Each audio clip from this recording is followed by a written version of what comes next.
સુરતની કરીએ કે જ્યાં ગરમીના સતત ઉંચકાતા પારાથી લોકો ત્રાહિમામ પોકારી ઉઠ્યા છે।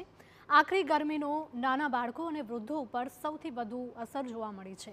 વેકેશન હોવા છતાં ગરમીના કારણે ઘરમાં જ રમી રહ્યા છે બાળકો। બપોરના સમયે વાલીઓ બાળકોને બહાર નથી મોકલી રહ્યા। સોસાયટીમાં તમામ બાળકો એક ઘરમાં રમે છે અલગ અલગ ગેમ્સ। ત્યારે આખરી ગરમીથી બાળકોનું સ્વાસ્થ્ય સાચવવા માટેની વ્યવસ્થા કરવામાં આવી છે, પ્રયત્નો કરવામાં આવી રહ્યા છે। ત્યારે બાળકોને અપાય છે જ્યુસ, લીંબુ પાણી અને ઠંડા પીણા।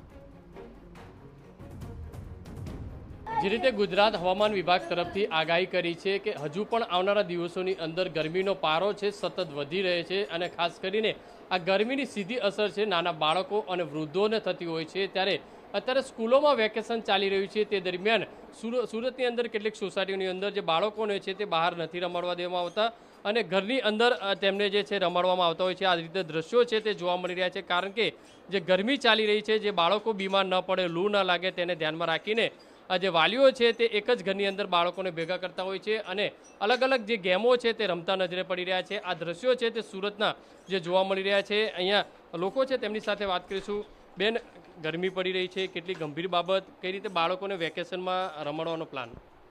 અત્યારે સ્કૂલમાં વેકેશન ચાલી રહ્યા છે છોકરાઓને અને તાપ બહુ છે બહાર, તો અમે લોકોએ એવી રીતના સોસાયટીમાં વિચાર્યું છે કે આપણે નીચે અત્યારે તડકામાં નહીં જવા દેવાના છોકરાઓને અને એક ઘરમાં ગમે તે એક ઘરમાં છોકરાઓને ભેગા કરી અને એક્ટિવિટી કરાવવાની, છોકરાઓને ગેમ રમાડવાની અને બપોરે એ લોકોને જ્યુસ છે કે લીંબુ શરબત છે કે એવું એ લોકોના સ્ટેમિના રહે, એનો લોકો જળવાઈ રહે, એટલા માટે અમે એ લોકો છોકરાઓને બધું આપીએ છીએ।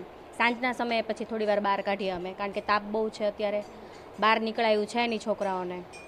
તો રીતે જોઈ શકાય દ્રશ્યોની અંદર આ નાના બાળકો છે તે રમી રહ્યા છે અને અલગ અલગ જે ગેમ રમી રહ્યા છે, કારણ કે જે નાના બાળકો છે તેને ગરમી વધુ લાગતી હોય છે અને તેના કારણે જે સોસાયટીમાં આ નિર્ણય છે તે કરાયો છે।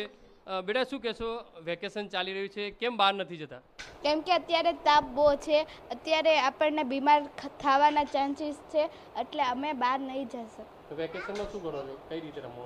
આવી રીતના કોઈ પણ એક ઘરે જઈને, બધા ફ્રેન્ડના એક ઘરે જઈને અમે રમીએ છીએ। ગેમો રમો છો અલગ અલગ? હા।